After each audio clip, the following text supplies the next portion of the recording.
Hello friends, welcome to my channel spice of life. இன்றைக்கி நம்ம சேனலில் ஒரு நியூ ஸ்டோரி தான் ஸ்டார்ட் பண்ண போகிறோம். இன்றைக்கி நான் எப்படி போட போகிறேன்னா, இந்த ஸ்டோரியை நான் 4 சாப்டர்ஸாக ஸ்ப்ளிட் பண்ணி டெய்லி போட போகிறேன். ஸோ இந்த கதையை நம்ம 1 வீக்கில் கம்ப்ளீட் பண்ணிடலாம். வாங்க கதையை கேட்கலாம். கதையோட பேர் இருளை வென்ற ஒளி. அத்தியாயம் 1. சென்னையின் அந்த புகழ்பெற்ற திருமண மண்டபம் ஒரு தேவலோகத்தைப் போல காட்சியளித்தது. வாசலில் நின்றிருந்த பிரம்மாண்டமான யானை சிலைகள் முதல் மண்டபத்தின் உட்புறம் முழுவதும் பரப்பப்பட்டிருந்த மல்லிகை பூக்களின் நறுமணம் வரை அனைத்தும் அந்த திருமணத்தின் அந்தஸ்தை பறைசாற்றின. ஆரவ், மீரா என்ற பெயர்கள் எலக்ட்ரானிக் திரையில் மின்னிக் கொண்டிருந்தன. மேடையில் அமர்ந்திருந்த ஆரவ் பட்டு வேட்டி சட்டையில் கம்பீரமாக தெரிந்தாலும் அவனது கண்கள் கூட்டத்தை ஒரு இயந்திரத்தனமான பார்வையுடன் தான் பார்த்து கொண்டிருந்தன. அவனுக்கு திருமணம் என்பது காதலோ உணர்வோ அல்ல, அது அவனது குடும்ப பாரம்பரியத்தை தொடர வேண்டிய ஒரு கடமை. அருகில் அமர்ந்திருந்த மீரா சிவப்பு நிற காஞ்சிபுரம் பட்டுப்புடவையில் தேவதை போல தெரிந்தார். அவளது கண்கள் மற்ற மணப்பெண்களைப் போல நாணத்தில் குனிந்து இருக்கவில்லை, மாறாக தன்னை சுற்றி நடப்பவற்றை தீர்க்கமாக பார்த்து கொண்டு இருந்தன. அவள் ஒரு மென்பொருள் நிறுவனத்தில் கை நிறைய சம்பாதிக்கும் ஒரு சுதந்திரமான பெண். ஆனால் இன்று அவளுக்கு போடப்பட்டிருக்கும் இந்த தாலி அவளது சுதந்திரத்திற்கு விலங்கா அல்லது மகுடமா என்பது அவளுக்கே தெரியவில்லை. வரவேற்பு நிகழ்ச்சி நடந்து கொண்டிருந்த போது ஆரவின் பெரியப்பா சோமசுந்தரம் மேடைக்கு வந்தார். அவர் அந்த தொழிலதிபர் குடும்பத்தின் அதிகார மையம். அவர் சொல்வதுதான் அந்த வீட்டின் வேதம். அவர் ஆரவிடம் குனிந்து மெல்லிய குரலில் சொன்னார், ஆரவ், உன் மாமனார் கொடுத்த சீர்வரிச பட்டியலை பார்த்தேன். பரவாயில்ல, ஓரளவுக்கு கௌரவமாக தான் செய்திருக்காங்க. ஆனால் ஒன்று மட்டும் தெளிவாக சொல்லிடு, நம் வீட்டு மருமக இனிமேல் அந்த கம்ப்யூட்டர் வேலைக்கு போகக்கூடாது. நம் குடும்ப கௌரவம் என்பது பெண்கள் வீட்டிலிருந்து குளத்தை காப்பது தான். ஆரவ் மௌனமாக தலையசைத்தான். அவன் பெரியப்பாவை எதிர்த்து பேச பழகியவன் அல்ல. ஆனால் இந்த உரையாடலை கேட்டுக்கொண்டிருந்த மீராவுக்குள் ஒரு எரிமலை வெடித்தது. அவள் மெல்ல தன் இருக்கையை விட்டு எழுந்து நின்றாள். பெரியப்பா, ஒரு நிமிஷம் என்றாள். மேடையில் இருந்த இசை மக்களின் சத்தம் எல்லாம் ஒரு நிமிடம் நின்றது போல் இருந்தது. ஒரு புது பெண் பெரியவர்களிடம் இப்படி பேசுவதை அங்கிருந்து யாரும் எதிர்பார்க்கவில்லை. பெரியப்பா, என் படிப்பு என்பது என் தந்தை எனக்கு கொடுத்த மிகப்பெரிய சொத்து. என் வேலை என்பது என் உழைப்பால் கிடைத்தது. அதை விடுவதோ தொடர்வதோ என் முடிவு. ஒரு குடும்பத்தின் கௌரவம் என்பது பெண்ணின் அடக்கத்தை பொறுத்ததல்ல, அந்த பெண்ணின் அறிவையும் திறமையையும் அந்த குடும்பம் எப்படி மதிக்கிறது என்பதை பொறுத்தது என்று மிக தெளிவாக அழுத்தமாக சொன்னாள். சோமசுந்தரத்தின் முகம் அவமானத்தில் கருத்தது. ஆரவ், என்ன இது? கல்யாணம் முடிந்த கையோடு உன் பொண்டாட்டி இப்படி பேசுறா, நீ சும்மா இருக்கிறியா என்று கர்ஜித்தார். ஆரவ் சங்கடத்துடன் மீராவை பார்த்தான். மீரா, இது பெரியவர்கள் பேசும் இடம், மரியாதையாக சும்மா இரு. இப்போது இதை பற்றி விவாதிக்க வேண்டாம் என்றான் அதிகார குரலில். மரியாதை என்பது பயமல்ல ஆரவ். என் உரிமையை நான் கேட்பது எப்படி மரியாதை குறைவாகும் என்று கேட்டாள் மீரா. அங்கிருந்த உறவினர்கள் முணுமுணுக்க தொடங்கின. மீரா அமைதியாக மீண்டும் அமர்ந்தாள். ஆனால் அவள் மனதில் ஒரு போர் தொடங்கிவிட்டது என்பது அவளுக்கு தெரிந்தது. திருமண சடங்குகள் முடிந்து இரவு மலர்களால் அலங்கரிக்கப்பட்ட அறைக்குள் மீரா நுழைந்தாள். பால் சொம்புடன் அவள் உள்ளே சென்றபோது ஆரவ் ஜன்னல் அருகே நின்று சிகரெட் பிடித்து கொண்டிருந்தான். அவனது முதுகின் அசைவிலேயே அவனது கோபம் தெரிந்தது. இந்த அறையில் சிகரெட் பிடிக்கக்கூடாது என்று உங்களுக்கு தெரியாதா என்றாள் மீரா, பாலை மேஜில் மீது வைத்து கொண்டே. ஆரவ் திரும்பி அவளை தீர்க்கமாக பார்த்தான். இந்த அறையில் என்ன நடக்க வேண்டும் என்பதை நான் முடிவு செய்வேன் மீரா. இன்று மேடையில் நீ செய்த காரியம் எவ்வளவு பெரிய அவமானம் தெரியுமா? என் பெரியப்பா இந்த வீட்டின் தூண். அவரை நீ எல்லோர் முன்னிலையிலும் எதிர்த்து பேசியிருக்கிறாய். மீரா அவனுக்கு அருகில் சென்றாள். ஆரவ், நான் அவரை எதிர்க்கவில்லை, என் நிலைப்பாட்டை சொன்னேன். அவர் என் வேலையை விட சொல்கிறார். உங்களுக்கு இதில் சம்மதமா? ஆரவ் சிகரெட்டை அணைத்துவிட்டு அவளை நெருங்கினான். ஆமாம், எனக்கும் அதில் சம்மதம்தான். என் மனைவி மற்றவர்கள் கீழ் வேலை செய்வதை நான் விரும்பவில்லை. உனக்கு என்ன தேவையோ அதை நான் தருவேன். பணமோ நகையோ ஆடம்பரமோ எதையும் கீழ் நான் தருகிறேன். ஆனால் அந்த வேலை மட்டும் வேண்டாம். மீரா சிரித்தாள். அது வலியுடன் கூடிய சிரிப்பு. உங்களுக்கு பெண் என்றால் வெறும் அலங்கார பொம்மைதான், அப்படிதானே? அவளுக்கு திறமை இருக்கலாம், கனவுகள் இருக்கலாம் என்பது உங்களுக்கு தெரியாதா? நான் படித்தது உங்கள் பணத்திற்காக அல்ல ஆரவ், என் சுயமரியாதைக்காக. சுயமரியாதை பெரிய வார்த்தை தான். ஆனால் இந்த வீட்டில் என் சொல்லே வேதம். நீ என் மனைவி என்றால் என் சொல்லுக்கு கட்டுப்பட வேண்டும். இல்லை என்றால் இந்த அறைக்குள் நாம் வெறும் அந்நியர்களாகவே இருப்போம் என்று கூறிவிட்டு அவன் சோஃபாவில் சென்று படுத்துக்கொண்டான். மீரா கட்டிலின் ஓரத்தில் அமர்ந்தாள். அவளது முதல் இரவு கண்ணீரில் நனைந்தது. ஆனால் அவள் ஒரு சபதம் எடுத்துக்கொண்டாள். ஆரவ் அவளை ஒரு மனைவியாக பார்ப்பதை விட ஒரு திறமையான பெண்ணாக பார்க்கும் நாளை அவள் உருவாக்குவாள். மறுநாள் காலை விடியும் முன்பே மீரா எழுந்து குளித்துவிட்டு அடுக்கலைக்கு சென்றாள். அங்கு அவளது மாமியார் விசாலாட்சி காஃபி போட்டு கொண்டிருந்தாள். அத்தை, நான் செய்கிறேன் என்று மீரா வற்புறுத்தி வேலையை வாங்கி கொண்டாள். விசாலாட்சி அவளை பரிதாபமாக பார்த்தா. மருமகளே, நேற்று நடந்ததை நினைச்சு வருத்தப்படாத. இந்த வீட்டின் ஆண்கள் அப்படித்தான், கொஞ்சம் பிடிவாதம் அதிகம். நீ கொஞ்சம் வளைந்து கொடுத்தால் எல்லாம் சரியாகிவிடும். அத்தை, வளைந்து கொடுப்பதற்கும் ஒடிந்து போவதற்கும் வித்தியாசம் இருக்கிறது. நான் ஒடிந்து போக விரும்பவில்லை என்றாள் மீரா புன்னகையுடன். அப்போது ஹாலில் பெரும் சத்தம் கேட்டது. ஆரவ் பதட்டத்துடன் யாரிடமோ போனில் பேசிக் கொண்டிருந்தான். அவனது முகம் வெளுத்து போயிருந்தது. என்னது, ஷேர் மார்க்கெட்ல அவ்வளவு நஷ்டமா? எப்படி இது சாத்தியம்? நம்ம அக்கௌண்ட்ல இருந்த பணம் எங்க போச்சு என்று கத்தினான். மீரா ஓடி சென்றாள். ஆரவ், என்னாச்சு? ஆரவ் அவளை தள்ளிவிட்டான். உனக்கு இதெல்லாம் சொன்னா புரியாது. என் பிசினஸில் யாரோ விளையாடுகிறார்கள். பெரிய நஷ்டம். கம்பெனியின் மானமே போக போகிறது. மீரா அமைதியாக அவன் லேப்டாப்பை திறந்தாள். நான் பார்க்கிறேன் ஆரவ். விடு மீரா, உனக்கு கம்ப்யூட்டரில் கோடு எழுத தெரியலாம், பிஸ்னஸ் கணக்கு தெரியாது என்று கத்தினான் ஆரவ். ஆனால் மீரா அதை கேட்கவில்லை. அவளது விரல்கள் லேப்டாப்பில் மின்னல் வேகத்தில் ஓடின. சில நிமிடங்கள் அவள் கண்டுபிடித்தாள். ஆரவ், இது ஹேக்கிங் அல்ல. உங்கள் மேலாளர் கடந்த 3 மாதங்களாக தகவல்களை திருடி போலியான கணக்குகளை உருவாக்கி பணத்தை பரிமாற்றம் செய்திருக்கிறார். இதோ பாருங்கள். ஆரவ் குனிந்து பார்த்தான். மீரா சுட்டிக்காட்டிய தரவுகள் உண்மையை உறக்க சொன்னன. அவன் இத்தனை காலம் நம்பிய மேலாளர் அவனை ஏமாற்றியிருக்கிறார். இதை எப்படி இவ்வளவு சீக்கிரம் கண்டுபிடித்தாய் என்று ஆச்சரியத்துடன் கேட்டான் ஆரவ். இதுதான் என் வேலை ஆரவ், டேட்டா அனலிட்டிக்ஸ். நீங்கள் வேண்டாம் என்று சொன்ன அதே வேலைதான் இன்று உங்கள் கம்பெனியை காப்பாற்றப் போகிறது என்றாள் மீரா அவனை நேருக்கு நேர் பார்த்து. ஆரவ் மௌனமானான். அவனது ஆணவம் ஒரு நிமிடம் ஆட்டம் கண்டது. ஆனால் அவன் இன்னும் அவளை முழுமையாக ஏற்கவில்லை. இருப்பினும் அன்று அவனது பார்வையில் ஒரு சிறு மாற்றம் தெரிந்தது. மீரா லேப்டாப்பை மூடிவிட்டு, இப்போது சொல்லுங்கள் ஆரவ், நான் வேலைக்கு போக வேண்டுமா வேண்டாமா என்று கேட்டாள். ஆரவ் பதில் சொல்லாமல் அங்கிருந்து நகர்ந்தான். ஆனால் அவனுக்குள் ஒரு உண்மை உரைத்தது. அவனது மனைவி அவன் நினைத்தது போல ஒரு மென்மையான பெண் அல்ல. அவள் ஒரு புயல். அந்த புயல் அவனை காக்கப் போகிறதா அல்லது அழிக்கப் போகிறதா என்பது இனி வரும் நாட்களில் தெரியும். அத்தியாயம் 2. விடியற்காலையின் அமைதியை ஆரவின் கத்தலும் மேஜை மீது வைக்கப்பட்டிருந்த கண்ணாடியின் உடைந்த சிதறிய சத்தமும் குலைத்தன. அவன் இத்தனை காலம் நம்பியிருந்த அவனது பிசினஸ் மேலாளர் சுந்தரம் பல கோடி ரூபாய் மோசடி செய்திருக்கிறார் என்பது மீரா கண்டுபிடித்த தரவுகள் மூலம் உறுதியானது. ஆரவ் தன் தலையை பிடித்து கொண்டு அமர்ந்தான். என்னால் நம்ப முடியவில்லை மீரா. சுந்தரம் என் தந்தையின் காலத்திலிருந்து எங்களுடன் இருப்பவர். அவர் எப்படி என்னை ஏமாற்றலாம்? என் கம்பெனி மானம் இப்போ சந்தையில் ஏலம் போக போகிறது. மீரா அமைதியாக ஒரு கிளாஸ் தண்ணீரை கொண்டு வந்து அவனிடம் நீட்டினான். ஆரவ், பதற்றப்படுவதால் தீர்வு கிடைக்காது. அவர் ஏமாற்றியது ஒரு பக்கம் இருக்கட்டும். இப்போது அந்த பணத்தை எப்படி மீட்பது என்பதுதான் முக்கியம். உங்கள் கம்பெனி அக்கௌண்ட்டில் இருக்கும் டிஜிட்டல் லாக்கை அவர் மாற்றியிருக்கிறார். அதை நான் சரி செய்ய முடியும். ஆரவ் அவளை ஏறிட்டு பார்த்தான். அவனது கண்களில் ஒரு விதமான அவநம்பிக்கையும் அதே சமயம் ஒரு சிறு எதிர்பார்ப்பும் கலந்திருந்தது. உன்னால் முடியுமா? இது வெறும் கோடிங் இல்லை மீரா, இது கார்ப்பரேட் செக்யூரிட்டி லெவல். ஆரவ், நான் வேலை செய்வது உலகின் முன்னணி சைபர் செக்யூரிட்டி நிறுவனத்தில். எனக்கு இதுதான் அன்றாட வேலை. ஆனால் எனக்கு ஒரு அனுமதி வேண்டும். உங்கள் கம்பெனிக்கு நான் இன்று உங்களோடு வர வேண்டும் என்றாள் மீரா உறுதியாக. ஆரவ் தயங்கினான். பெரியப்பா பார்த்தால் என்ன ஆகும் என்று உனக்கு தெரியுமா? ஒரு வாரமே ஆன புது மருமகள் கம்பெனிக்கு வந்து வேலை செய்வதா? அது நடக்காது. அப்படியானால் உங்கள் கம்பெனி அழியும் வரை பார்த்து கொண்டிருங்கள் என்று கூறிவிட்டு மீரா அங்கிருந்து நகரப்போனாள். நில் என்று கத்தினான் ஆரவ். சரி வா, ஆனால் நீ என் மனைவியாக வரக்கூடாது. ஒரு டெக்னிக்கல் கன்சல்ட்டாக தான் வர வேண்டும். மீரா பெண்ல புன்னகித்தாள். நிச்சயமாக, எனக்கு என் வேலைதான் முக்கியம், அந்தஸ்தல்ல. ஆரவ் மற்றும் மீரா இருவரும் ஆரவ் குரூப் ஆஃப் இண்டஸ்ட்ரீஸ் அலுவலகத்துக்குள் நுழைந்தனர். அங்கே வேலை செய்பவர்கள் அனைவரும் ஆச்சரியத்துடன் பார்த்தனர். தங்கள் முதலாளி ஒரு பெண்ணுடன், அது ஒரு மாடர்ன் உடலில் இருக்கும் பெண்ணுடன் வருவதை பார்ப்பது அவர்களுக்கு புதிது. நேராக தலைமை அலுவலகத்திற்குள் நுழைந்தனர். அங்கே சுந்தரம் மிகவும் பதற்றத்துடன் அமர்ந்திருந்தார். ஆரவை கண்டதும் அவர் எழுந்து நின்றார். சார், அது காலையில் உங்களுக்கு தகவல் வந்திருக்குமே, ஏதோ டெக்னிக்கல் எரர் போல இருக்கு என்று இழுத்தார் சுந்தரம். ஆரவ் பேசத் தொடங்கும் முன் மீரா குறுக்கிட்டாள். இது டெக்னிக்கல் எரர் இல்லை சுந்தரம் சார், இது man in the middle attack. அதாவது நீங்களே ஒரு போலி சர்வரை உருவாக்கி கம்பெனி பணத்தை மொரிஷியஸ் நாட்டு வங்கி கணக்கிற்கு மாற்றிக்கொண்டிருக்கிறீர்கள். இன்னும் 10 நிமிடங்களில் அந்த பரிமாற்றம் முழுமையடைந்துவிடும். நான் சொல்வது சரிதானே? சுந்தரத்தின் முகம் பேய் அடித்தது போலானது. யார் நீ? எதை பற்றி பேசுகிறாய்? ஆரவ் சார், யாரோ ஒரு பொண்ணை அழைச்சிட்டு வந்து என்னை அவமானப்படுத்துகிறீர்களா?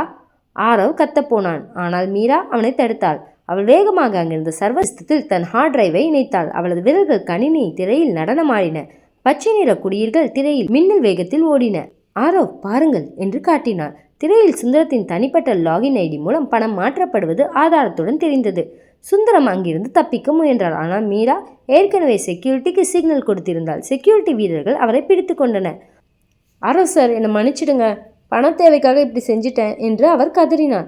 ஆரவ் அதிர்ச்சியில் உறைந்து நின்றான். அவன் கண்களுக்கு முன்னால் ஒரு மாபெரும் மோசடி முறியடிக்கப்பட்டது. அதுவும் யாரால்? அவன் வீட்டில் சமையல் செய்ய வேண்டும் என்று சொன்ன அவனது மனைவியால். மாலையில் வீடு திரும்பும் போது ஆரவ் அமைதியாக இருந்தான்.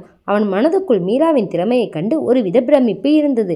ஆனால் அவனது ஆணவம் அதை வெளியே சொல்ல விடவில்லை.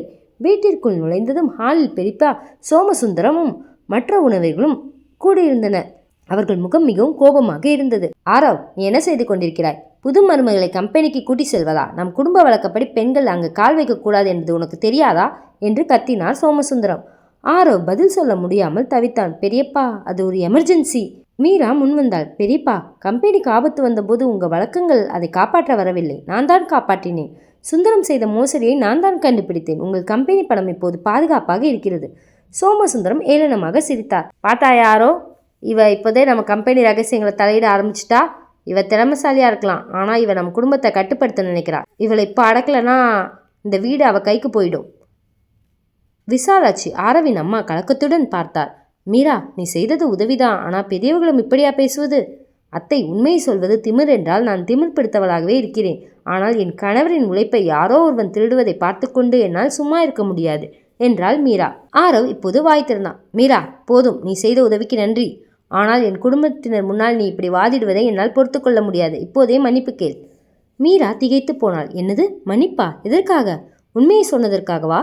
ஆமாம், பெரியப்பாவிடம் மன்னிப்பு கேள் என்றான் ஆரவ் பிடிவாதமாக. அவனது ஈகோ அவனது நன்றியை விட பெரியதாக இருந்தது. மீரா கண்களில் நீர் முட்டியது. அவள் ஆரவை தீர்க்கமாக பார்த்தாள்.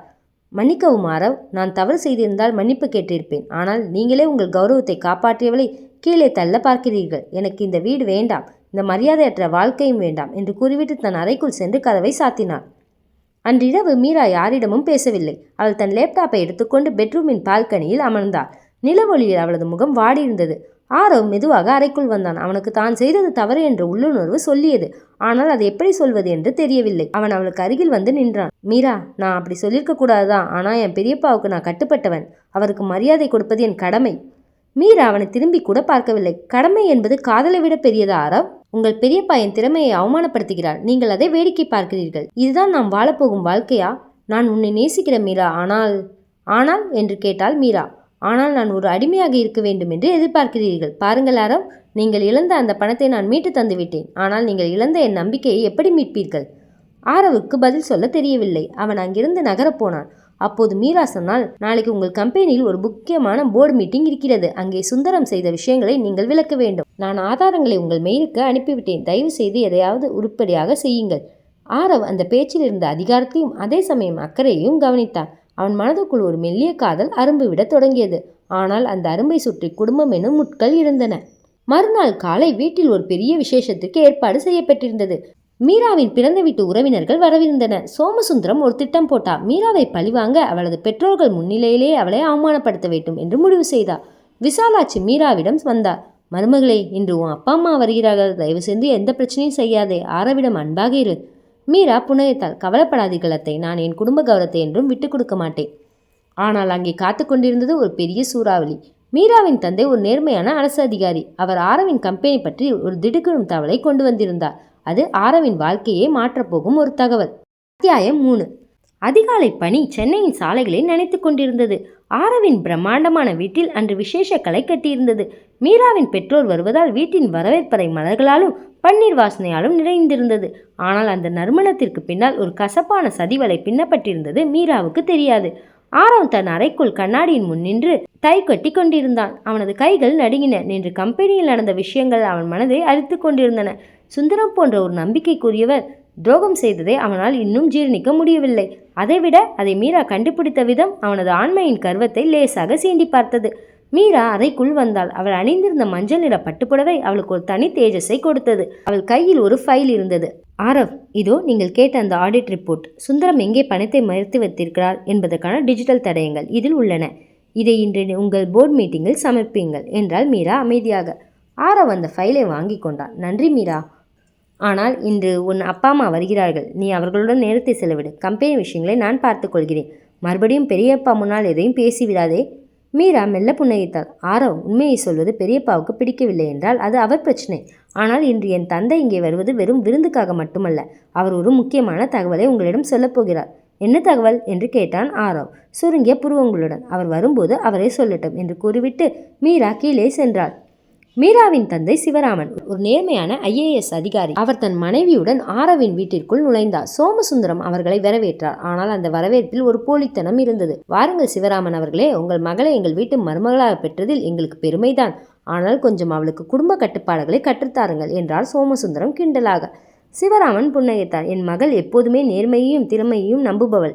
அவளுக்கு கட்டுப்பாடு தேவையில்லை, சரியான புரிதல் தான் தேவை. அனைவரும் அமர்ந்து பேசி கொண்டிருந்த போது சிவராமன் ஆரவை அருகில் அழைத்தார். ஆரவ், நான் இன்று ஒரு முக்கியமான விஷயத்தை பற்றி பேச வந்தேன். உன் கம்பெனிக்கு சொந்தமான அந்த பழைய கெமிக்கல் ஃபேக்டரி நிலம் இருக்கிறதே, அதை அரசாங்கம் கையகப்படுத்த போவதாக ஒரு ரகசிய தகவல் வந்திருக்கிறது. ஆரவ் அதிர்ச்சி அடைந்தான். என்ன சொல்கிறீர்கள் மாமா? அந்த நிலத்தை வைத்துதான் நான் ஒரு புதிய ப்ராஜெக்ட் தொடங்க திட்டமிட்டிருக்கிறேன். அது போனால் கம்பெனிக்கு மிகப்பெரிய இழப்பு ஏற்படும். சிவராமன் தொடர்ந்தார். அது மட்டுமல்ல ஆரவ், அந்த நிலத்தில் சில சட்டவிரோத கழிவுகள் கொட்டப்பட்டிருப்பதாக ஒரு புகார் வந்திருக்கிறது. அதற்கான விசாரணை விரைவில் தொடங்கப் போகிறது. இது உன் கம்பெனியின் பெயரை கெடுக்க யாரோ செய்த சதி என்று எனக்கு தோன்றுகிறது. ஆரவ் சோமசுந்தரத்தை பார்த்தான். சோமசுந்தரத்தின் முகம் ஒரு நிமிடம் வெளுத்தது. பின் இயல்பு நிலைக்கு திரும்பியது. சிவராமன், இதெல்லாம் வெறும் வதந்திகள். நாங்கள் சட்டப்படி தான் நடக்கிறோம் என்றார் சோமசுந்தரம் அதிகாரமாக. மீரா தூரத்திலிருந்து இதை கவனித்துக் கொண்டிருந்தாள். அவளது டேட்டா அனலிஸ்ட் மூளை வேலை செய்ய தொடங்கியது. சுந்தரம் செய்த மோசடிக்கும் இந்த நில புகாருக்கும் ஏதோ ஒரு தொடர்பு இருப்பதை அவள் உணர்ந்தாள். விருந்து முடிந்ததும் மீரா தன் அறைக்கு சென்று லேப்டாப்பை திறந்தாள். அவளது தந்தை சொன்ன அந்த நிலத்தின் ஆவணங்களை இரகசியமாக தேடினாள். அவளுக்கு ஒரு அதிர்ச்சி காத்திருந்தது. அந்த நிலம் ஆரவின் பெயரில் இல்லை, அது சோமசுந்தரத்தின் பினாமி பெயரில் இருந்தது. ஆனால் அந்த நிலத்தில் நடக்கும் அனைத்து தவறுகளுக்கும் ஆரவ் தான் பொறுப்பு என்று ஆவணங்கள் மாற்றப்பட்டிருந்தன. அதாவது ஏதாவது பிரச்சனை வந்தால் ஆரவ் சிறைக்கு செல்வான், ஆனால் நிலத்தின் லாபம் சோமசுந்தரத்திற்கு செல்லும். ஆரவை சுற்றி ஒரு பெரிய வலை பின்னப்பட்டிருக்கிறது. அவர் யாரை உயிருக்கு மேலாக மதிக்கிறாரோ அவரை அவருக்கு குளிப்பறிக்கிறார் என்று முணுமுணுத்தாள் மீரா. அப்போது அறைக்குள் ஆரவ் வந்தான். அவன் முகம் கவலையில் தோய்ந்திருந்தது. மீரா, உன் அப்பா சொன்னது உண்மை என்றால் என் எதிர்காலமே கேள்விக்குறியாகிடும்.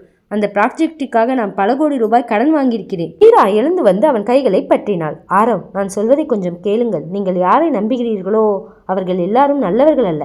இந்த நில விவகாரத்தில் பெரியப்பாவிற்கு பங்கு இருக்கிறது. ஆரவ் கோபத்தில் கையை தட்டிவிட்டான்.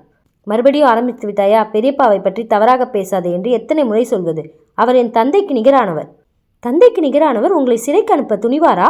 இதோ பாருங்கள் இந்த ஆதாரங்களை என்று மீரா லேப்டாப்பை காட்டினாள். ஆரவ் அந்த திரையை பார்த்தான். அவனது கண்கள் விரிந்தன. அதில் சோமசுந்தரத்தின் கையெழுத்து மின்னணு முறையில் போலியாக உருவாக்கப்பட்டு ஆரவின் கணக்கில் மாற்றப்பட்டிருந்தது. இது எப்படி சாத்தியம் என்று திகைத்தான் ஆரவ். சுந்தரம் செய்த மோசடி வெறும் ஆரம்பம்தான் ஆரவ். உண்மையில் சூத்திரக்காரி உங்கள் வீட்டுக்குள்ளேயே இருக்கிறார். நீங்கள் யார் பேச்சை கேட்க வேண்டும் என்று சொன்னீர்களோ அதே பெரியப்பா தான் உங்களை அழிக்க திட்டம் போட்டுள்ளார் என்றாள் மீரா. அன்று மாலை சோமசுந்தரம் ஒரு குடும்ப கூட்டத்தை கூட்டினார். ஆரவ், பிஸ்னஸில் பிரச்சனை வருவதால் நீ சில காலம் ஒதுங்கி இருப்பது நல்லதுன்னு நினைக்கிறேன். கம்பெனி முழு அதிகாரத்தையும் என்னிடம் கொடுத்துடு, நான் எல்லாவற்றையும் சரி செய்கிறேன் என்றார். ஆரவ் மௌனமாக இருந்தான். அவனுக்கு மீரா காட்டிய ஆதாரங்கள் நினைவுக்கு வந்தன. ஆனால் இத்தனை கால பாசத்தை அறுத்தெறிய அவனுக்கு மனம் வரவில்லை. மீரா அப்போது குறுக்கிட்டாள். பெரியப்பா, ஆரவ் ஒதுங்க தேவையில்லை. மாறாக கம்பெனியில் இருக்கும் கருப்பு ஆடுகளை நீக்கினால் போதும். அந்த நில விவகாரத்தை பற்றி நான் முழுமையாக ஆராய்ந்து விட்டேன். அந்த தப்பை செய்தது ஆரவில்லை என்று நிரூபிக்க என்னிடம் ஆதாரங்கள் உள்ளன. சோமசுந்தரம் ஆத்திரமடைந்தா. மீரா, நீ இன்னும் அடங்கலையா? உனக்கு என்ன தெரியும் பிஸ்னஸ் பற்றி? எனக்கு துரோகத்தை பற்றி தெரியும் பெரியப்பா. நீங்கள் ஆரவின் பெயரில் செய்த போலி ஆவணங்கள் இதோ என் கையில் உள்ளன. இதை நான் இப்போது போலீஸுக்கு அனுப்பினால் என்ன ஆகும் என்று யோசித்து பாருங்கள் என்றாள் மீரா தன் மொபைலை காட்டி. அறையில் நிசப்தம் நிலவியது. விசாலாட்சி அதிர்ச்சியில் அமர்ந்திருந்தார். ஆரவ் மெல்ல எழுந்து சோமசுந்தரத்தின் முன்னால் நின்றான். பெரியப்பா, மீரா சொல்வது உண்மையா? நீங்கள் என்னை சிறைக்கு அனுப்ப திட்டம் போட்டீர்களா என்று அவன் குரல் உடைந்திருந்தது. சோமசுந்தரம் சமாளிக்க முயன்றார். ஆரவ், அவள் சொல்வதை கேட்காதே. அவள் நம் குடும்பத்தை பிரிக்க பார்க்கிறாள். இல்லை பெரியப்பா, ஆதாரங்கள் பொய் சொல்லாது. இத்தனை காலம் உங்களை தெய்வமாக மதித்தேன். ஆனால் என் மனைவிதான் என் கண்ணை திறந்திருக்கிறாள் என்றான் ஆரவ் உறுதியாக. அனைவரும் கலைந்து சென்றனர். சோமசுந்தரம் அவமானத்தில் தன் அறைக்குள் முடங்கினான். ஆரவும் மீராவும் மட்டும் பால்கனியில் நின்றனர். ஆரவ் மீராவை நீண்ட நேரம் பார்த்து கொண்டிருந்தான். அவனது கண்களில் இப்போது ஈகோ இல்லை, மாறாக ஒரு பெரும் நன்றி கடன் இருந்தது. என்னை மன்னித்து விடு மீரா. நீ என் வாழ்க்கைக்கு வந்த தேவதை என்று எனக்கு தெரியாமல் போய்விட்டது. உன்னை அடக்கி வைக்க நினைத்தேன், ஆனால் நீதான் என்னை காப்பாற்றியிருக்கிறாய் என்றான் நெகிழ்ச்சியுடன். மீரா புன்னகைத்தாள். ஆரவ், நான் உங்களுக்கு உதவி செய்யவில்லை, நம் வாழ்க்கையை காப்பாற்றிக் கொண்டேன். ஒரு கணவனும் மனைவியும் ஒருவருக்கொருவர் துணையாக இருப்பதுதானே அழகு. ஆரவ் மெதுவாக அவளது கைகளை பிடித்து, இனிமேல் நாம் வெறும் கணவன் மனைவி மட்டுமல்ல மீரா, நாம் சிறந்த நண்பர்கள். நீ உன் வேலையை தொடரலாம். உன் சுதந்திரத்தில் நான் தலையிட மாட்டேன். உன் அறிவே எனக்கு பெருமை என்றான். அன்றிரவு அந்த பெரிய வீட்டில் ஒரு புதிய வெளிச்சம் பரவியது. ஒரு அடங்காத பெண்ணாக பார்க்கப்பட்ட மீரா என்ற அந்த குடும்பத்தின் இரட்சகியாக உயர்ந்தாள். ஆனால் இது முடிவல்ல. சோமசுந்தரம் சும்மா இருக்கப் போவதில்லை. அவர் ஒரு புதிய சூழ்ச்சியை தொடங்கப் போகிறார். அத்தியாயம் 4. நேற்றிரவு நடந்த சம்பவங்கள் அந்த பெரிய வீட்டின் அமைதியை குலைத்திருந்தன. சோமசுந்தரத்தின் சதி அம்பலமான பிறகு வீட்டின் ஒவ்வொரு சுவரும் ஒருவித மௌனத்தை சுமந்திருந்தன. ஆரவ் தன் அறையில் அமர்ந்து ஜன்னல் வழியை வெறித்து பார்த்து கொண்டிருந்தான். அவனது தந்தை இறந்த பிறகு அவன் தன் பெரியப்பாவை தான் ஒரு தெய்வமாக மதித்தான். ஆனால் அந்த தெய்வம் இன்று கல்லாக கூட இல்லை, ஒரு கரியாக மாறிவிட்டது. மீரா மெதுவாக அறைக்குள் வந்தாள். அவள் கையில் ஒரு தட்டில் சூடான இட்லியும் சாம்பாரும் இருந்தன. ஆரவ், காலை உணவு சாப்பிடுங்கள். நீங்கள் சாப்பிடவில்லை என்றால் உங்கள் உடல் நலம் பாதிக்கப்படும் என்றால் மென்மையான குரலில். ஆரவ் அவளை திரும்பி பார்த்தான். அவனது கண்கள் சிவந்திருந்தன. மீரா, எனக்கு பசி இல்லை. எனக்கு துரோகம்தான் இப்போது தொண்டையில் சிக்கிக் கொண்டிருக்கிறது. நான் யாரை நம்பினேனோ அவர் என்னை சிறைக்கு அனுப்ப துணிந்தார். என் சொந்த ரத்தமே எனக்கு விஷமாக மாறிவிட்டது. மீரா தட்டை மேஜை மீது வைத்துவிட்டு அவனுக்கு அருகில் அமர்ந்தாள். அவனது கைகளை பற்றினாள். ஆரவ், ரத்தம் என்பது உறவை தீர்மானிக்கலாம், ஆனால் குணத்தை தீர்மானிக்காது. நீங்கள் இழந்தது ஒரு பொய்யான பிம்பத்தை தான், ஆனால் நீங்கள் பெற்றது ஒரு உண்மையான துணையை. நான் உங்கள் நிழலாக மட்டும் இருக்க மாட்டேன், உங்கள் பலமாக இருப்பேன். ஆரவ் அவளது தோளில் தலை சாய்த்தான். ஒரு வலிமையான மனிதன் ஒரு பெண்ணின் மடியில் குழந்தையாக மாறும் தருணம் அது. என்னை மன்னித்துவிடும் மீரா, உன்னை தவறாக புரிந்து கொண்டேன். உன்னை அடக்கி வைக்க நினைத்த என் அறியாமையை நினைத்தால் எனக்கே கேவலமாக இருக்கிறது. அதை பற்றி பேச வேண்டாம் ஆரவ். இப்போது நாம் செய்ய வேண்டியது ஒன்றுதான். சோமசுந்தரம் பெரியப்பா சும்மா இருக்க மாட்டார். அவர் கம்பெனியின் மற்ற போர்டு மெம்பர்களை தன் பக்கம் இழுக்க பார்ப்பார். நாம் முந்திக் கொள்ள வேண்டும் என்றாள் மீரா, கண்கள் ஜொலிக்க. அன்று காலை ஆரவும் மீராவும் கம்பெனிக்கு சென்றனர். ஆனால் இன்று மீரா வெறும் கன்சல்டண்டாக வரவில்லை. அவள் கம்பெனியின் தலைமை தொழில்நுட்ப அதிகாரி என்ற புதிய பொறுப்பை ஏற்றுக்கொண்டாள். அலுவலகத்திற்குள் நுழைந்தபோது ஊழியர்கள் அனைவரும் அவர்களை வியப்புடன் பார்த்தனர். ஆரவ் முன்னால் நடக்க மீரா அவனுடன் சரிசமமாக நடந்து வந்தாள். இது ஒரு புதிய மாற்றத்தின் அடையாளம். போர்டு மீட்டிங் அறைக்குள் நுழைந்தபோது அங்கே சோமசுந்தரம் ஏற்கனவே அமர்ந்திருந்தார். அவரோடு இன்னும் 3 முக்கிய பங்குதாரர்கள் இருந்தனர். அவர்கள் முகம் இறுக்கமாக இருந்தது. ஆரவ், நீ என்ன செய்து கொண்டிருக்கிறாய்? நேற்று ஏதோ சில தவறான ஆதாரங்களை காட்டி என்னை மிரட்டினாய். அதற்காக நான் பயந்து விடுவேன் என்று நினைக்காதே. இந்த கம்பெனி என் உழைப்பால் உருவானது என்றார் சோமசுந்தரம் அதட்டலாக. ஆரவ் அமைதியாக தன் இருக்கையில் அமர்ந்தான். பெரியப்பா, உங்கள் உழைப்பை நான் மதிக்கிறேன், ஆனால் உங்கள் பேராசையை என்னால் மன்னிக்க முடியாது. இதோ பாருங்கள். மீரா திரையில் ஒரு பிரசன்டேஷனை தொடங்கினாள்.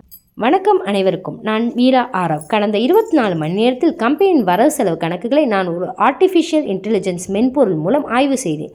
சோமசுந்தரம் சார், நீங்கள் மறைத்து வைத்திருந்த 3 பினாமி நிறுவனங்களின் பெயர்களும் அதன் மூலம் கைமாறிய 50 கோடி ரூபாய் பண பரிமாற்றமும் இதோ உங்கள் கண் முன்னே இருக்கிறது. மற்ற பங்குதாரர்கள் அதிர்ச்சியில் உழைந்தனர். என்னது, 50 கோடியா? சோமசுந்தரம் சார், இது உண்மையா என்று அவர்கள் கேட்க தொடங்கினர்.